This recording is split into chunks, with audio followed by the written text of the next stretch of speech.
Alors, bonjour Marie Vidal. Bonjour. Merci d'avoir accepté comme ça de te prêter au jeu de l'entrevue sur la chaîne. Aujourd'hui, on va parler en fait de ton parcours d'immigrant. Tu vas donner ton retour d'expérience à tous ceux-là qui nous écoutent sur la chaîne et qui, comme ça, aspirent également à immigrer au Canada, ou même ceux qui sont déjà présents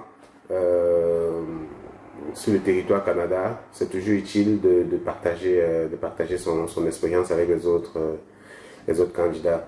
Alors, rapidement, est-ce que tu peux te présenter? Comme il a déjà dit, je m'appelle Marie Vidal. Je pense pas que mon âge soit nécessaire, c'est très important pour vous.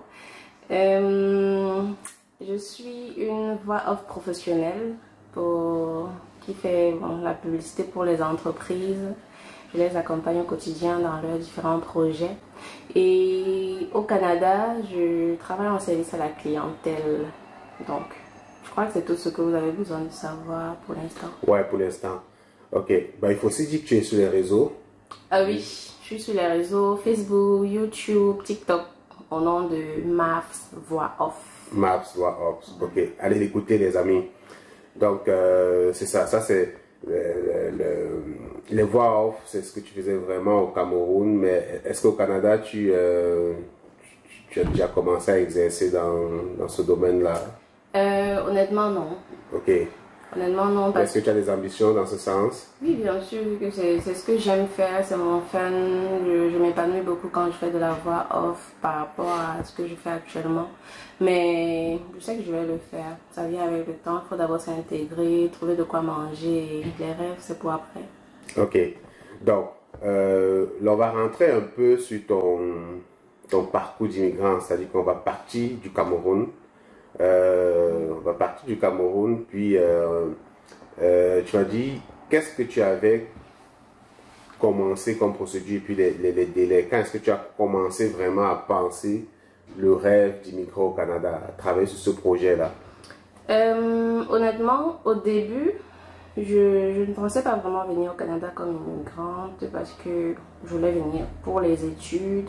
Heureusement, comme l'a déconseillé, mais j'ai quand même essayé de faire des procédures étudiantes. J'ai eu des refus, des rejets de visa et aujourd'hui j'en suis fière.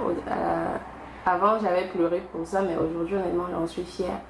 Le projet vraiment de venir comme immigrant, je l'ai eu d'Exponentiel Fojo. Il m'a dit, écoute, reste au pays, obtiens ta licence et reste encore pour avoir 1 ou 2 années d'expérience et après tu pourras vraiment venir comme résidente permanente. Là tu auras le maximum d'avantages, d'opportunités. Par contre, les personnes qui viennent comme étudiants, déjà la scolarité coûte extrêmement cher. À côté de ça, il y a tout le stress, tu n'as pas d'opportunité de travailler longtemps, tu as des heures de travail en semaine qui vraiment sont limitées. Et c'est pas comme les étudiants de certains pays étrangers qui peuvent payer leurs études parce que vraiment les étudiants au Canada ne peuvent pas payer leurs études. Donc si j'étais venue, j'aurais été butée. Aujourd'hui que je suis venue comme résidente permanente, je suis tellement contente parce que si aujourd'hui je veux faire une formation, ça me coûte presque rien. Et à côté de ça, il y a des formations qui sont vraiment subventionnées, c'est-à-dire tu travailles, le gouvernement te paye. Parce qu'il suppose que pendant que tu travailles, tu as des factures à payer, tu as peut-être un enfant à ta charge. Tu dois manger, tu dois te déplacer, la carte bus et tout. Donc, c'est vraiment après ma licence que j'ai commencé à dire, bon, j'ai eu ma licence, il faut que je fasse quelque chose de cette licence-là. Est-ce que je continue les études? Est-ce que je l'écoute et je poursuis ce rêve d'immigrer au Canada de la meilleure des manières? Et après, on a démarré les choses tout simplement et je ne regrette pas. Bon, il faut quand même dire que parce que quand tu parles de ta licence au Cameroun, après ta licence, tu as commencé à ambitionner le rêve d'immigrer au Canada. Il faut quand même dire que entre ta licence, l'année d'obtention de ta licence et le moment où tu rentres au Canada, tu as quand même essayé plein de choses. Tu as une carrière au Cameroun. Oui. Okay. Ta casquette d'entrepreneur, est-ce que tu peux partager ça avec tout ce que tu as eu à faire, essayer au Cameroun, et puis c'était quoi le challenge? Oui, parce que aussi après avoir eu ma licence justement, je ne rêvais pas toujours venir au Canada parce que je me disais que bon, il est possible de réussir au Cameroun. si tu lances un business, parce que j'ai toujours été passionnée par l'entrepreneuriat, les business, j'en ai fait plein. Honnêtement, je m'en souviens même plus du nombre. J'ai fait des ventes en ligne, j'ai eu une entreprise de biocosmétiques, j'ai eu un business de fumage de viande, j'ai eu un business de grille, de grillade et tout. Quelque part à Koto, j'avais un stand, je brisais les viandes et tout. Donc j'ai fait tellement de choses. Comme je dis, je ne peux pas compter. J'ai fait des services de livraison, j'ai été community manager pour une entreprise, j'ai travaillé pour des entreprises. Mais après, je sentais que le business au Cameroun, honnêtement, c'est dur. C'est dur. Les personnes qui réussissent dans le business au Cameroun, vraiment, chapeau. Surtout quand tu n'as pas, comment on dit parfois, les relations. Donc, j'ai fait plein de choses. J'ai même failli devenir artiste. J'ai fait de la musique. J'ai fait de la musique. J'ai fait de la web comédie. Oui, j'ai fait un peu de cinéma. J'ai fait vraiment de tout. De tout. Alors, toi, tu es vraiment la preuve que, voilà, toi, tu as vraiment essayé de t'intégrer, de te donner une chance au Cameroun. Tu as touché à tout. Mais avec ta licence, également au niveau des... Ça, c'est vraiment ta carrière d'entrepreneur, comme tu dis là, ici. Est-ce que tu as dit que tu as travaillé tu as également travaillé pour les entreprises? Qu'est-ce qui s'est passé? Je veux dire, est-ce que tu n'avais pas de bonne rémunération? Pourquoi malgré tout ça, tu as quand même dit, ok, moi, le Canada, finalement, comme tu l'as dit au début, ce n'était pas dans tes ambitions de projet de parti, tu voulais vraiment réussir au Cameroun. Mais c'est quoi le déclic? Qu'est-ce qui finalement te dit? Bon, déjà, à la base, il faut savoir que quand on est animé par un esprit entrepreneurial, c'est parce qu'à la base, on se dit qu'il y a une certaine vie que je pense que je ne mérite pas. On se dit tout le temps, je mérite mieux que ça. Et quand on est animé par cet esprit, parfois on travaille pour des personnes. Déjà, tu n'as pas cette envie-là d'être dépendant. Parce que le salariat, quoi qu'on dise, tu restes dépendant. Tu n'as pas de liberté financière, tu n'as pas de liberté temporelle. Je ne sais pas si ça se dit temporelle, mais ton temps ne t'appartient pas. Si tu es malade, il faut demander une permission, même si tu es dans le coma.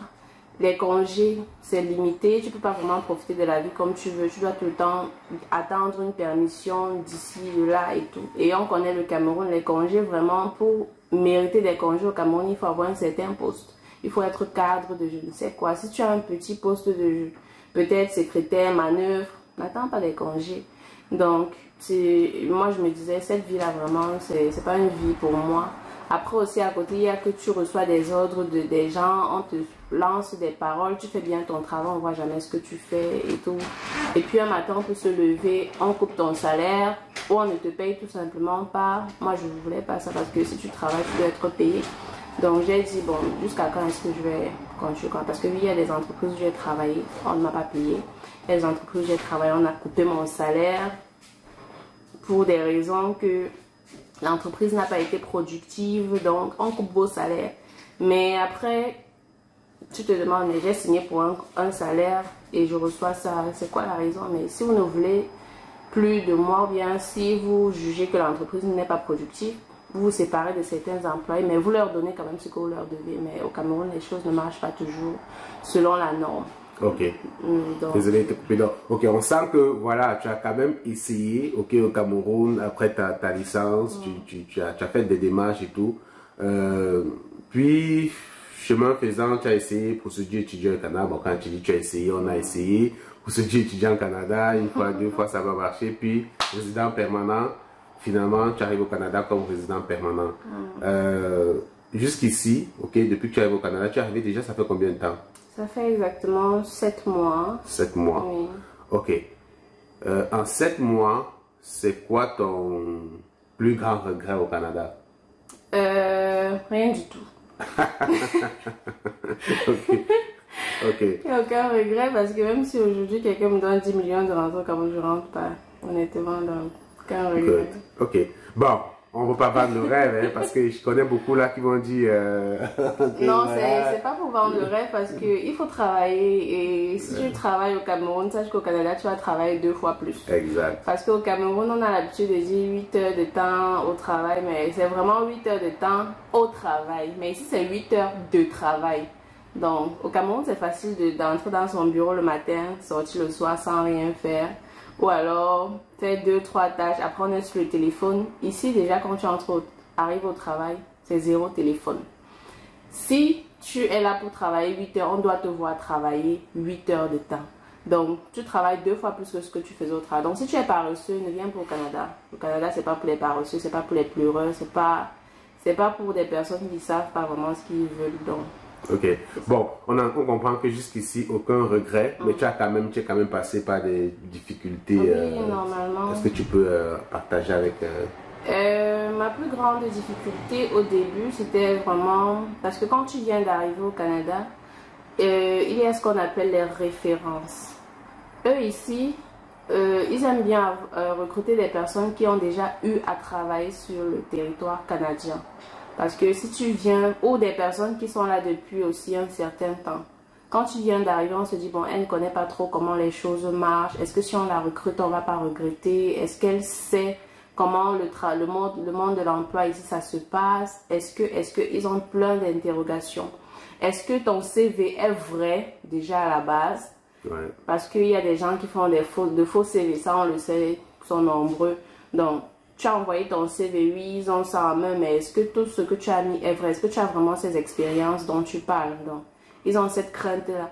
Mais lorsqu'on voit déjà que tu as eu à faire un petit job quelque part, on dit, ah, ok, si elle a eu à faire un job, si une entreprise lui a fait confiance, bon, nous aussi on peut essayer. Mais à côté, il y a des entreprises qui vont te donner une première chance.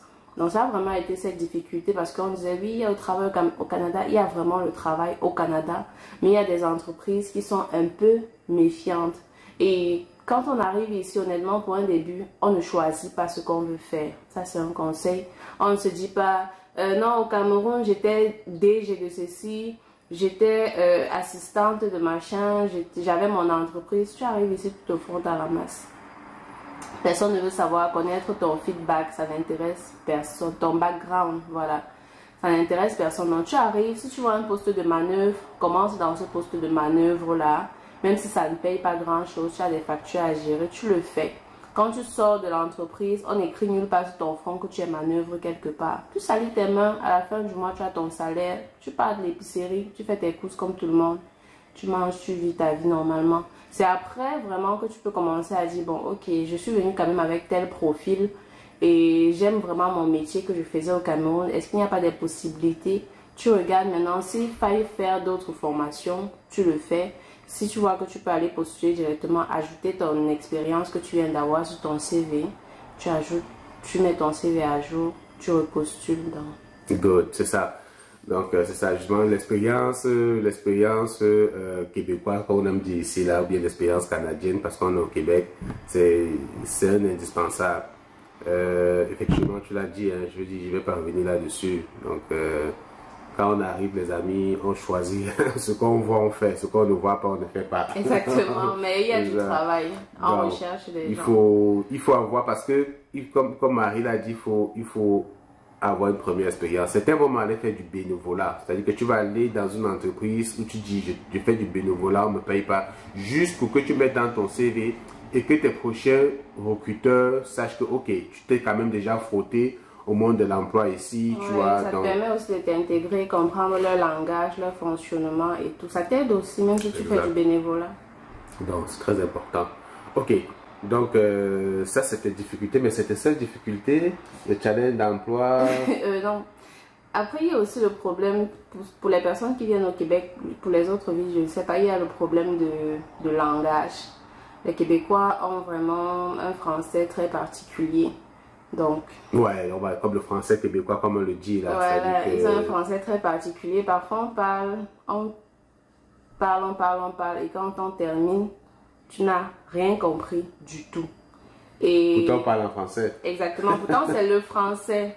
Et certaines personnes se demandent, mais pourquoi est-ce qu'on exige un test de langue français pour venir ici si notre français est mieux que le leur? Mais c'est leur pays, ils ne vous ont pas demandé de venir, vous êtes venus, donc vous devez vous adapter. Donc il faut s'habituer aussi. Bon, on finit par s'habituer, s'adapter. C'est culturel, c'est le français qu'on parle au Québec. Donc quand tu viens, et puis ça aussi, je vois beaucoup de personnes qui disent c'est quel français qu'ils parlent là. C'est leur français, ils sont dans leur pays. C'est ça, c'est à nous de nous adapter à eux et non l'inverse. Donc les gens arrêtent. Faut pas venir ici dire que tu parles quel français comme ça, c'est quoi? Non, non, je suis obligé d'apprendre son français là et de parler ce français si tu veux te faire attendre. Après, il n'y a rien qui t'impose de absolument vouloir changer ton langage, ton vocabulaire pour parler comme eux. Mais parfois, pour entrer dans une communication, il faudrait bien que tu t'intègres, que tu réussisses à parler comme les gens d'ici. Un peu, donc, voilà. Ok, donc, le français québécois, le challenge. Prendre le bus, Google Maps. Donc, il y a beaucoup de personnes qui disent avant d'arriver au Canada, il faut... Est-ce que tu peux partager avec quelque chose, comme parler du français québécois, une nuance, je sais pas, une anecdote d'une expression que, voilà, en France? Déjà, quand je suis partie passer, bon, mon entrevue, c'était déjà c'est quoi là? Visioconférence. Visioconférence sur Google, Microsoft Teams, voilà. Donc, on parlait, j'étais déjà... Est-ce que c'est le français? C'est quelle langue? Et tu mets vraiment toute ton attention, mais tu ne comprends rien. Et après, toi-même, tu es gêné de demander tout le temps pardon, pardon, pardon, parce que eux ils se disent, mais si celle-ci ne comprend pas, est-ce qu'elle va vraiment travailler avec nous? Est-ce qu'elle est vraiment faite pour ce poste? Parce que eux déjà sont des personnes qui n'aiment pas se répéter. C'est genre, comme on t'a donné une consigne, on te parle une fois, tu comprends, tu fais ce qu'on t'a demandé. C'est pas, on te parle, tu pars, tu reviens, pardon, tu avais demandé que je fasse quoi, non. Donc, et c'est pas que ça, mais c'est vraiment au quotidien, dans la vie courante. Il y a des petites situations comme ça où quelqu'un te parle, tu veux même demander un renseignement, la personne t'explique avec toute la gentillesse, parce que ce sont des personnes à la base très polies. Il t'explique vraiment, il prend son temps, mais tu n'as pas compris. Par contre, eux, ils nous comprennent très bien, ils n'ont pas de difficulté avec ça, mais le retour, c'est... Mais finalement, après 7 mois, est-ce que tu es plus à l'aise? Beaucoup. Beaucoup plus, ok. Donc, c'est ça. Donc, c'est ça. On finit par s'intégrer, là. Oui, oui. Ouais, on s'intègre. On s'intègre, là. Ça se passe bien, là. Oui, ça se passe bien, là. Good. C'est ça.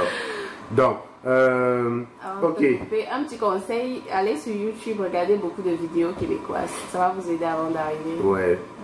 Déjà des expressions s'habituer effectivement. C'est pour ceux qui immigrent au Québec, parce qu'il y a des gens qui font un trait express, qui vont aller dans le côté anglophone du Canada.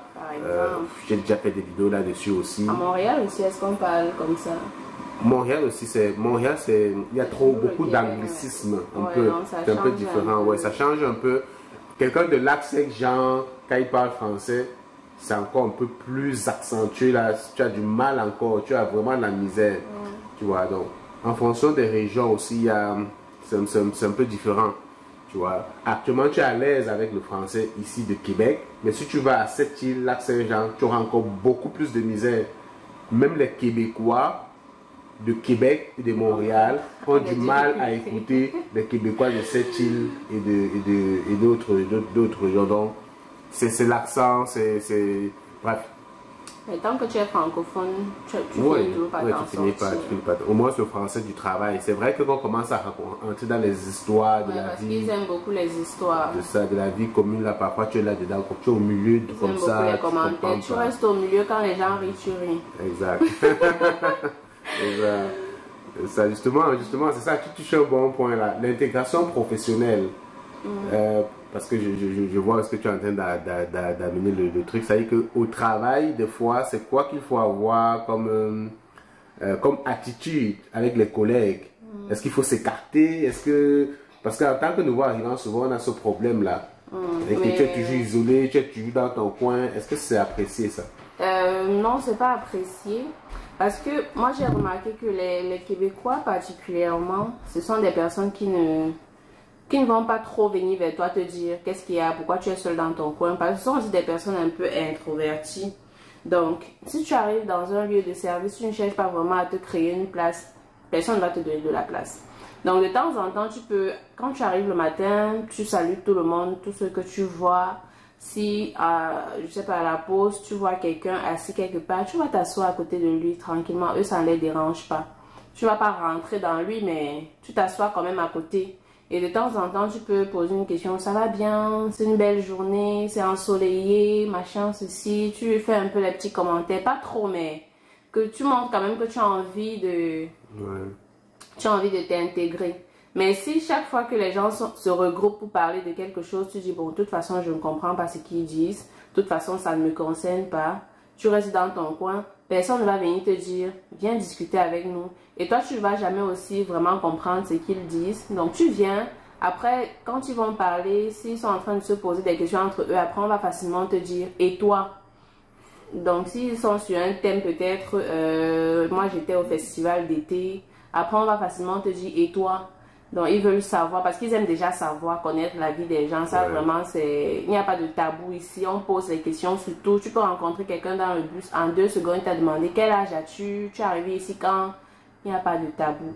Donc, c'est comme ça. Il faut vraiment pas se retirer, se rétracter. N'hésitez pas à aller vers. Bon, après, c'est toi qui tu es libre de savoir ce que tu dis et ce que tu ne dis pas. Exactement, il faut avoir des limites sur ce que tu dis. Parce que après, tout est aussi pris en considération. Exactement, tout ce que tu dis, vraiment, prends ça au premier degré. Ce sont les personnes qui considèrent. Et si toi, tu dis quelque chose, après, tu oublies parce que peut-être tu avais menti, eux, ils ne vont jamais oublier. Même si tu avais dit la vérité, on ne va jamais oublier. Donc, ça peut se retourner contre toi demain, on ne sait pas. Donc, il faut vraiment... Ok. Donc, mais toi, tu es maman, tu nous as pas dit que tu es maman. Je sais que tu as des difficultés en tant que maman au Canada. Oui. Les difficultés principales, c'est que lorsque tu arrives au Canada en tant que mère, déjà... Surtout avec des jeunes enfants. Les tout petits, vraiment moins de 5 ans, moins de 4 ans, tu as des difficultés parce que ici, tant que l'enfant n'a pas 4 ans, il ne va pas à l'école. Il ne va pas vraiment... L'école, comme on dit, maternelle. Il va à la garderie ou il reste à la maison avec son parent, avec l'un de ses parents. Maintenant, quand tu arrives, il y a déjà qu'au Canada, actuellement, il y a un problème de garderie. Donc, les garderies sont vraiment en manque parce qu'on est d'accord que les gens sont entrés en masse et beaucoup de personnes ne trouvent plus de place en garderie. Donc, si tu arrives au Canada, tu n'as pas de place en garderie pour ton enfant. Il y a de fortes chances que tu restes à la maison parce que tu ne peux pas laisser l'enfant à la maison et sortir travailler. Tu ne peux pas aller travailler avec l'enfant. Donc, tu vas rester à la maison. Soit tu cherches un poste en télétravail, si tu as des chances d'en trouver. Si ton enfant aussi ne dérange pas, parce que si tu as un enfant qui est turbulent, qui fait du bruit, c'est sûr qu'on ne va pas t'accorder ce poste-là.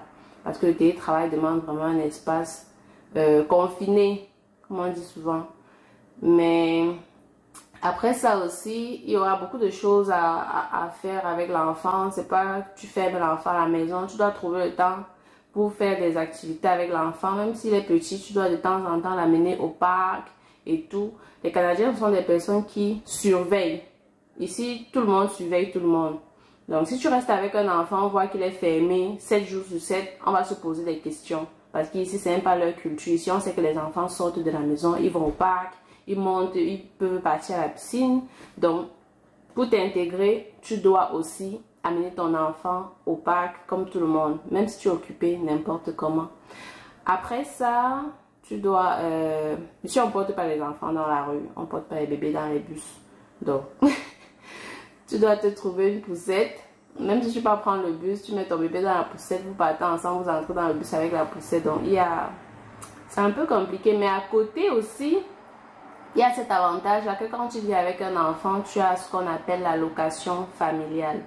L'allocation familiale, c'est un montant que le gouvernement canadien verse chaque mois pour les enfants de moins de 18 ans.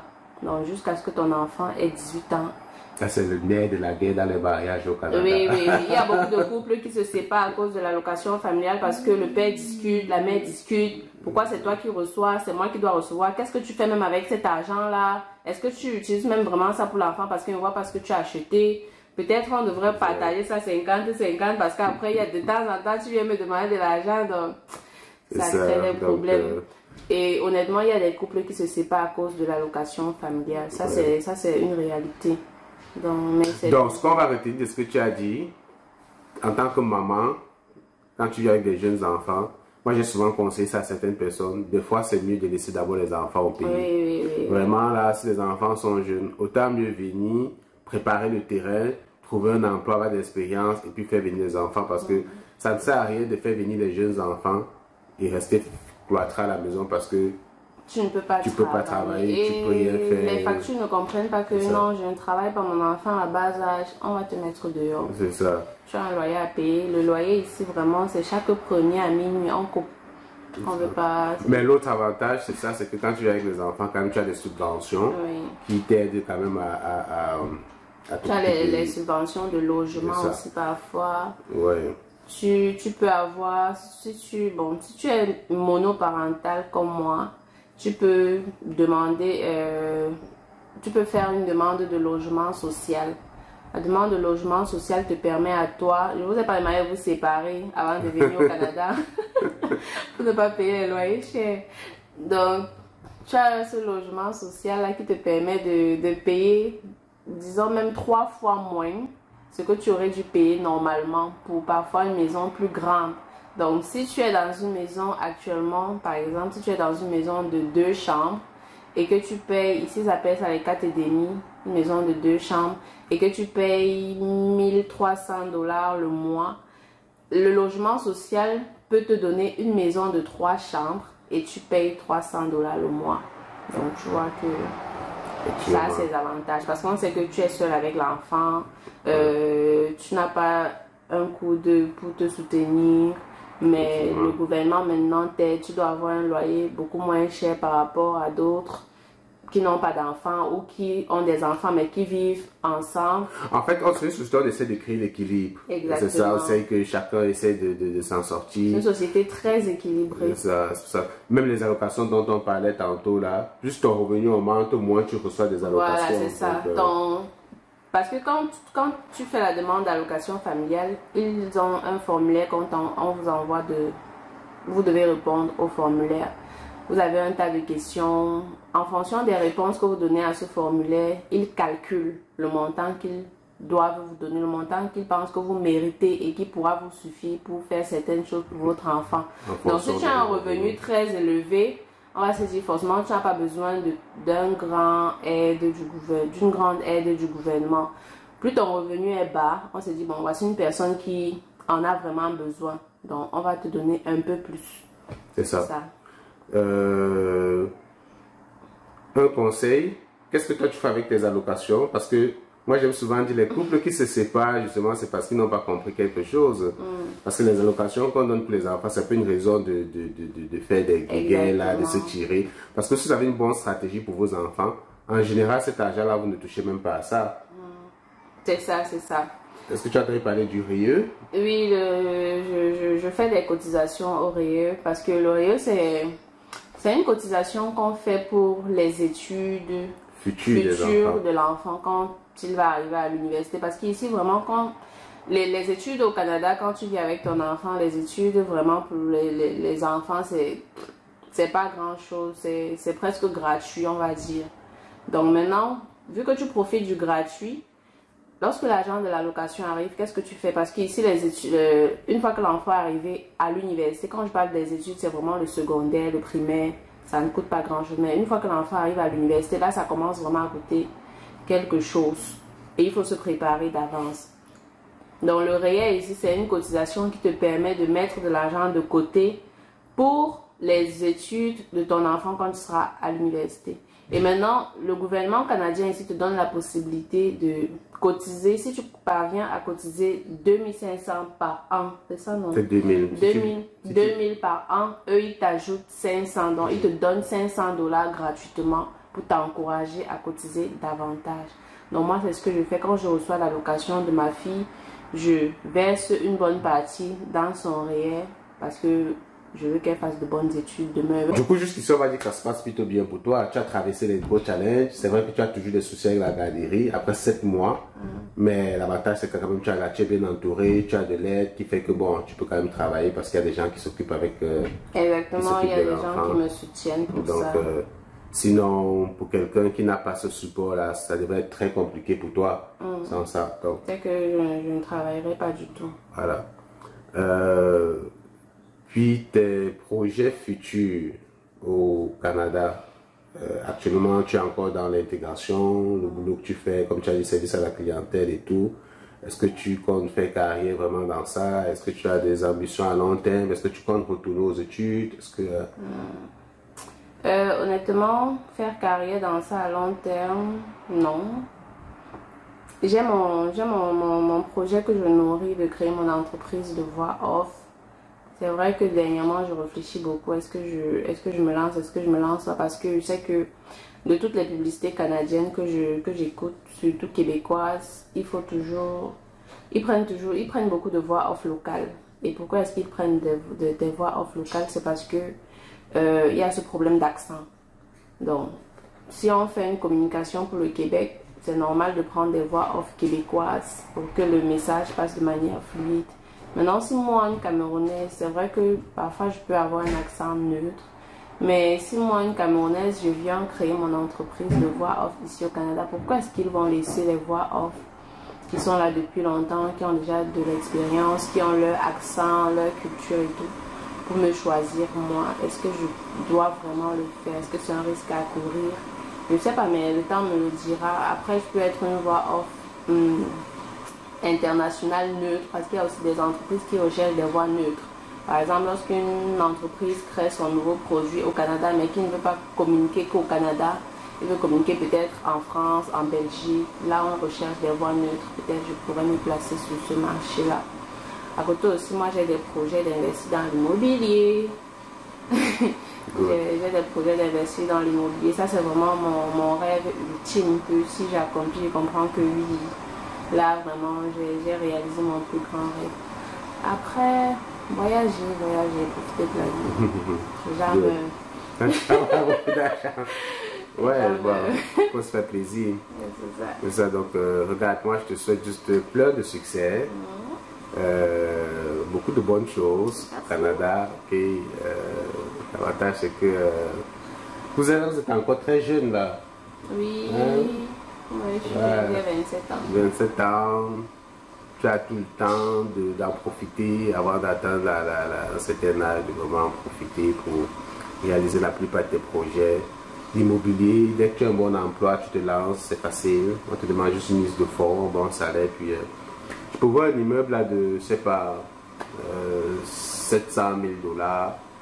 Si tu as un bon emploi, la banque te demande juste quoi? Peut-être 15%, 20%, puis les locataires payent le reste. Bon. Après, bon, c'est tout un autre débat, mais bon, ça fait partie justement des opportunités que offre, des leviers qu'offre ce pays, tu vois, parce que au Cameroun par exemple, il faut construire sous fonds cash, sous fonds propres, tu vois, ici quand même tu as des leviers, donc je pense que ça peut être plus facile. Je sais pas s'il y a d'autres choses à dire, je pense qu'on a fait le tour. Oui, je crois vraiment qu'on a fait le tour. D'où tu pars, les challenges par lesquels tu es passé, l'intégration professionnelle, d'où tu es maintenant. Est-ce que je regrette pas? Honnêtement, je ne regrette rien du tout. Moi, la seule chose que je peux vous dire, c'est que lorsque vous voulez faire vos procédures au Cameroun, réfléchissez bien à ce que vous voulez vraiment pour votre vie. Parce qu'après, la procédure, c'est bien, mais il faut choisir la bonne procédure. Et si vous contactez un consultant en immigration, restez avec ce consultant-là. Écoutez ce qu'il dit, parce que s'il est consultant, il n'est pas tombé du ciel pour devenir consultant, il sait ce qu'il fait. Donc s'il vous dit que ça ne marche pas, n'allez pas ailleurs chercher autre alternative. Il sait pourquoi est-ce qu'il vous dit que ça ne marche pas. Écoutez vraiment ce qu'il vous dit. Parce qu'il y a des personnes qui viennent prendre des conseils, partent ailleurs. Moi, par exemple, j'ai un ami, on a commencé la procédure en même temps, il venait prendre des conseils. chez Exponentiel. Et on ne savait même pas qu'il était dans une agence parce que c'est un gars qui disait qu'il n'a pas d'argent. Mais l'agence en question a mis de fausses informations dans son dossier. Donc lui, il prenait des informations pour la résidence permanente et à côté, il suivait une procédure d'étude. Et l'agence en question a mis de fausses informations dans son dossier et le gouvernement canadien l'a blacklisté. Donc pendant 5 ans, le gars ne peut plus présenter de soumission pour une procédure, peu importe, même si c'est la visite, il ne peut pas. Il est blacklisté. Ouais. Et quand ça arrive comme ça, même après les 5 ans, si tu resoumets, rien ne te garantit qu'on va te prendre parce que tu es déjà dans la liste noire, ouais. Tu as déjà un profil vraiment inquiétant.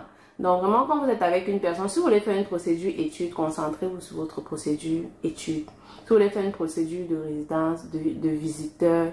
Oui, là tu touches un bon point parce que là n'est même pas parce que tu parles bien de consultant. Le gars s'est fait accompagner justement par un consultant.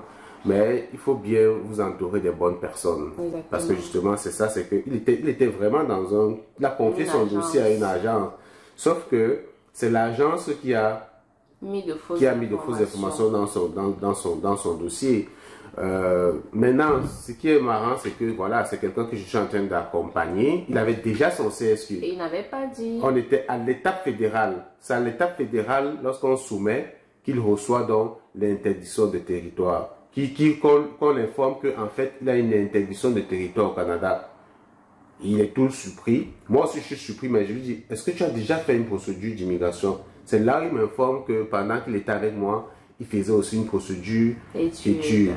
Voilà, je lui dis, voilà, ça part de ton truc étude, parce que ça peut pas être ce que moi, je faisais ça gratuitement. Exactement. Gratuitement. Je l'aidais parce que le gars disait, je n'ai pas de sous, je n'ai pas d'argent. Mais il allait payer ailleurs pour une procédure étude.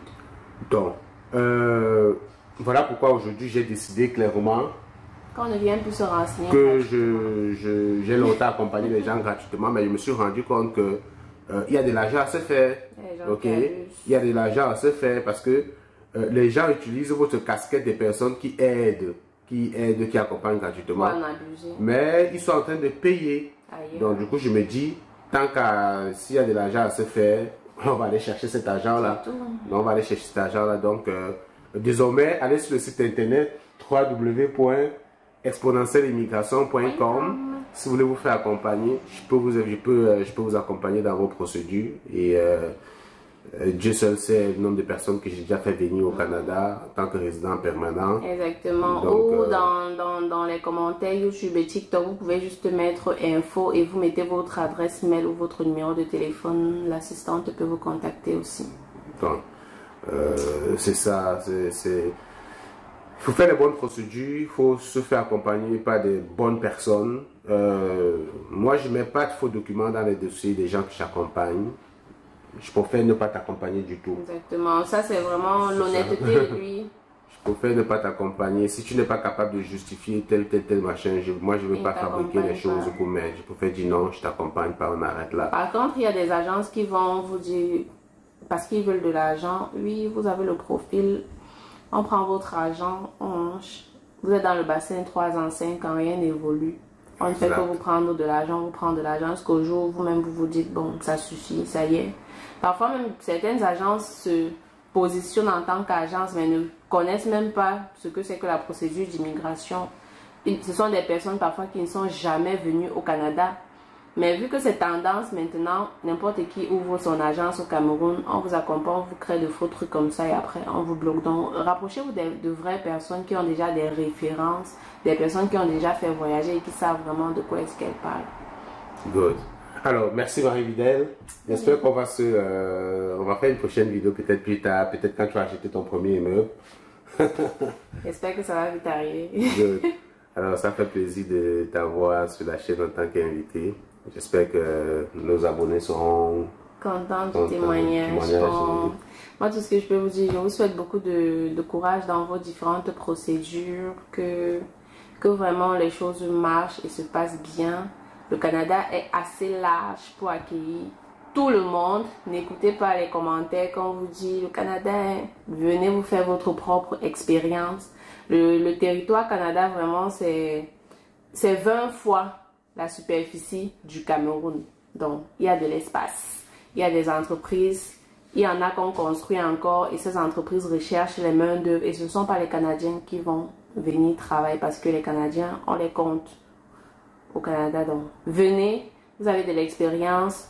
Venez, soumettez vos profils et attendez qu'on vous tire du bassin. De toutes les façons, les procédures d'immigration sont des procédures qui sont mises en place par les gouvernements. Exactement. Donc, tant que les procédures, tant que Arima Entrée Express reste ouvert, ça veut dire qu'ils ont besoin et ils ont besoin de vous et ça peut être toi. C'est ça. Donc, si tu rentres dans un bassin, on te tire, c'est parce qu'on a besoin de toi. Exactement. Donc, je pense que c'est ça. Et puis, il y a une chose de très importante sur laquelle j'insiste toujours, il faut être patient. La patience est la clé. Et je me dis que c'est parce que mon ami n'a pas été patient qu'il est allé ailleurs pour voir. Ouais. Parce que parfois on dit que non, la procédure d'études, ça passe très vite. Exact. La procédure visiteur, ça passe très vite. Mais quel est le meilleur choix à faire? Est-ce que tu veux faire une procédure de 3 mois pour arriver, ton rêve devient un cauchemar, ou tu prends ton temps, tu fais une procédure qui peut te prendre 6 mois, 8 mois? Parce que moi, ma procédure m'a pris 8 mois. Ma procédure m'a vraiment pris 8 mois. Et arriver, bon, je ne dis pas que ça sera votre cas, ça dépend des profils, ça dépend de beaucoup de choses, ça dépend de beaucoup de critères, mais tu peux faire une procédure qui te prend 2 ans et tu arrives après tes 2 ans, tu es totalement satisfait, tu ne regrettes de rien, comme tu peux faire une procédure qui te prend 3 mois et tu regrettes toute ta vie. Il y a des personnes qui sont arrivées au Canada et qui n'ont pas eu honte de rentrer. Certains sont rentrés, d'autres sont encore là, mais ils veulent seulement mourir. Donc, ne fais pas partie de ces personnes-là. Sois patient. La patience, vraiment, dans la procédure d'immigration. Si ton consultant te dit, reste patient, ça va aller. Il sait ce qu'il fait, il sait pourquoi est-ce qu'il te dit. Ça ne va pas chercher ailleurs. On m'a dit qu'il y a telle procédure, il y a tel réseau. Il n'y a aucun réseau.